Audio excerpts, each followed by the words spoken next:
Changing the phone number on your Cash App account is a straightforward process. Follow these steps to update your information quickly. Step 1. Open Cash App. Launch the Cash App on your mobile device.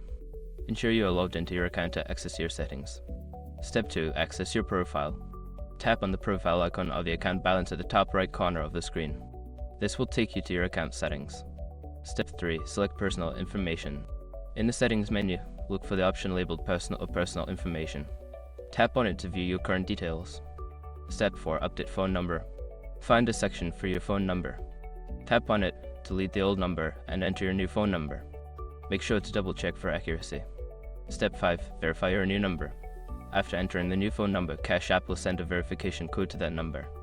Enter the code in the app to confirm the change. Once you have completed these steps, your phone number will be updated in your Cash App account.